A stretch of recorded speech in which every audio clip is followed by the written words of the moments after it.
Lucknow rape case में UP police के दावों की पोल खुल गई है। दरअसल फोरेंसिक रिपोर्ट में महिला से गैंगरेप की पुष्टि हो गई है। साथ ही रिपोर्ट में यह भी कहा गया है कि रेप में एक से ज्यादा लोग शामिल थे, यानी साफ तौर पर मामला गैंगरेप का है। जबकि यूपी पुलिस ने दावा किया था कि मोहनलालगंज इलाके में जिस महिला का शव मिला था उसके साथ रेप नहीं हुआ बल्कि रेप की कोशिश हुई थी, जिसमें एक शख्स शामिल था। 16 जुलाई को लखनऊ के मोहनलालगंज इलाके के एक स्कूल कैंपस से 25 साल की एक महिला का शव मिला था। पुलिस ने इस मामले में अस्पताल के कर्मचारी को आरोपी बनाते हुए गिरफ्तार किया था और दावा किया था कि चोरी के मोबाइल से महिला को फोन कर बुलाया गया और फिर रेप की कोशिश में नाकाम होने पर उसकी हत्या कर दी गई थी। लेकिन अब फॉरेंसिक रिपोर्ट के सामने आने के बाद यूपी पुलिस का झूठ भी सामने आ गया है। तो पहले यूपी पुलिस की तरफ से यह कहा गया था कि रेप नहीं हुआ बल्कि रेप की कोशिश हुई है और ये गैंगरेप की घटना नहीं है बल्कि किसी एक शख्स ने इस वारदात को अंजाम दिया और इसी मामले में पुलिस ने एक शख्स को गिरफ्तार भी किया था। लेकिन जो फॉरेंसिक रिपोर्ट सामने आई है उसमें साफ साफ है कि महिला के साथ गैंगरेप हुआ था। और चलिए अब आपको सुनाते हैं कि यूपी पुलिस पर सवाल क्यों है। दरअसल लखनऊ मर्डर केस में खुद यूपी पुलिस की एडीजी सुतापा सान्याल ने महिला के साथ रेप से इनकार किया था। इस दौरान पुलिस ने कौन सी थ्योरी दी थी, आप भी सुनिए। ग्राम सेवक उससे जबरदस्ती संबंध बनाना चाहा तो वो धमकी देते हुए भागी। उसने दौड़कर उसे पकड़ लिया तथा जबरदस्ती करने में उसके कपड़े फाड़ डाले व संबंध बनाने की कोशिश की। इस दौरान उसे मारा पीटा भी।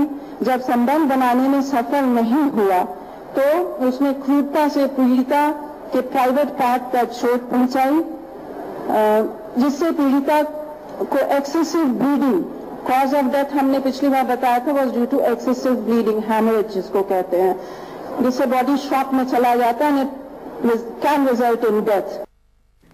हमारे साथ इस वक्त मानस श्रीवास्तव हमारे संवाददाता से जुड़ रहे हैं। मानस, यूपी पुलिस की थ्योरी इस मामले को लेकर शुरू से ही सवालों के घेरे में थी, लेकिन अब जब फॉरेंसिक रिपोर्ट सामने आ गई है, ये झूठ नहीं से कहेंगे, बड़ा झूठ पकड़ा गया है।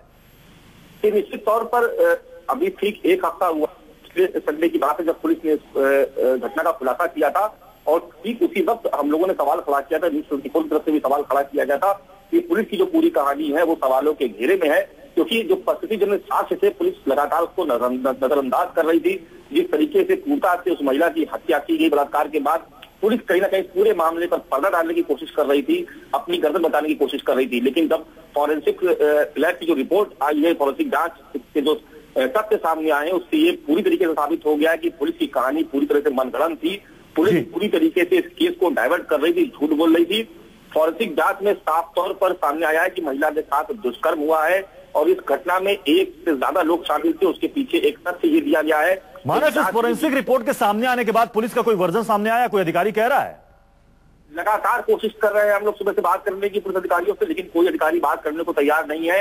एसएसपी ने यहाँ तक कहा है कि उनको अभी तक कोई रिपोर्ट नहीं मिली है, लेकिन जो रिपोर्ट सामने जो हमारे सूत्र बता रहे हैं, रिपोर्ट के मुताबिक जो नाखून से जो सैंपल लिए गए थे उसमें एक से अधिक मनुष्यों की कोशिकाएं उसमें, यानी कि यूपी पुलिस को अब कुछ सूझ नहीं रहा है कि आखिर इस पर क्या जवाब दें। बहुत बहुत शुक्रिया मानस इस जानकारी के लिए।